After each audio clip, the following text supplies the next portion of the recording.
Well, I did say that some people are passionate about plants, and Jane would be one of the first to put up a hand. In fact, both hands. This next story sees Jane on a quest to find a plant that's eluded her entire life. It's the jewel in the crown of the bulb world, the Crown Imperial. I'm in the lovely Dandenong Ranges in Victoria, and I'm looking to find a hidden gem.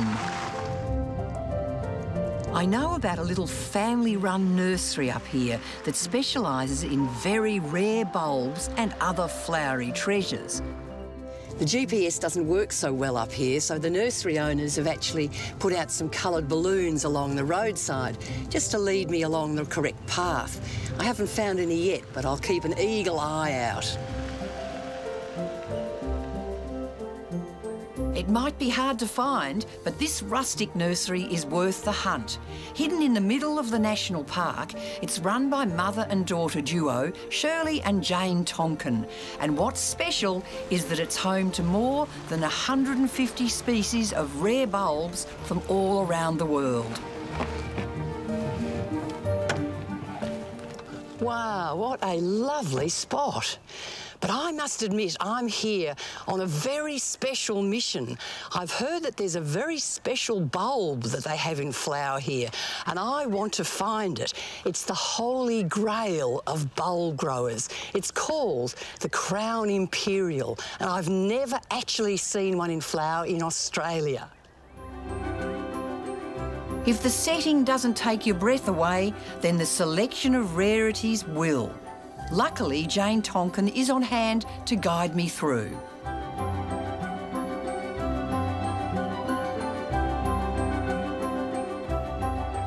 Come on through, Jane. Oh, this is a good old igloo. Yes, it's been around for a few years now. And how many bulbs have you got growing in here? Lots of different species, probably about 100 different ones. Hang on, hang on.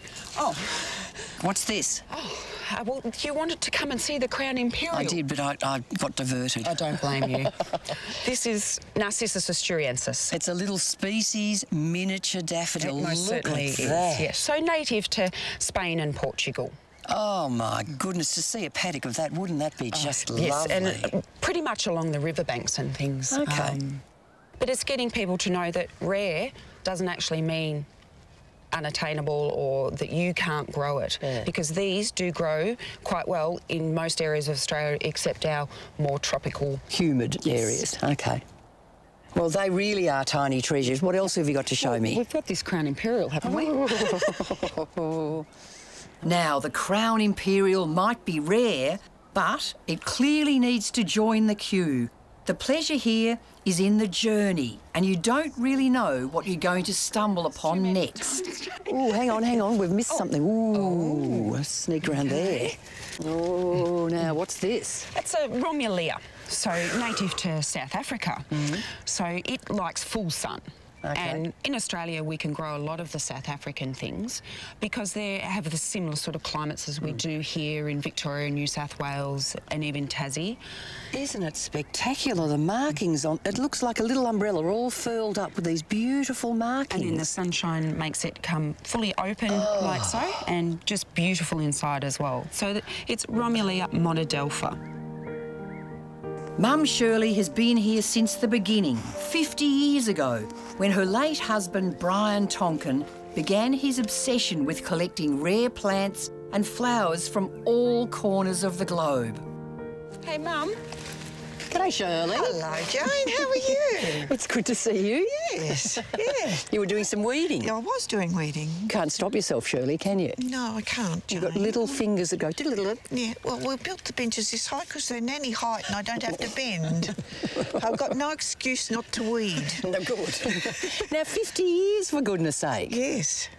50 years. I married Brian in '69. Yeah.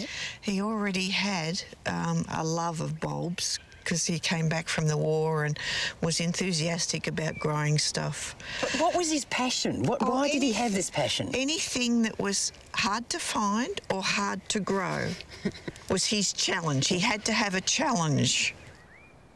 We're standing right in front of these beautiful galanthus. Yes, they're now, lovely. Let's talk about them because they're so special. They are commonly called snowdrops. This is the Nivalis, which is found growing wild in England. And I love them because the sun comes out and she lifts her skirt and you can see her little knickers, which have got a little green lace edge. It's really lovely. And it shuts up when the sun goes down and next day her knickers are in show again. She's a brazen little hussy, isn't she? She is. She is. Did Brian have a favourite plant at all? But there's a special one, isn't And there? recurva. There is the special And the special one, Imperialis, was the one that he always wanted to be able to grow successfully.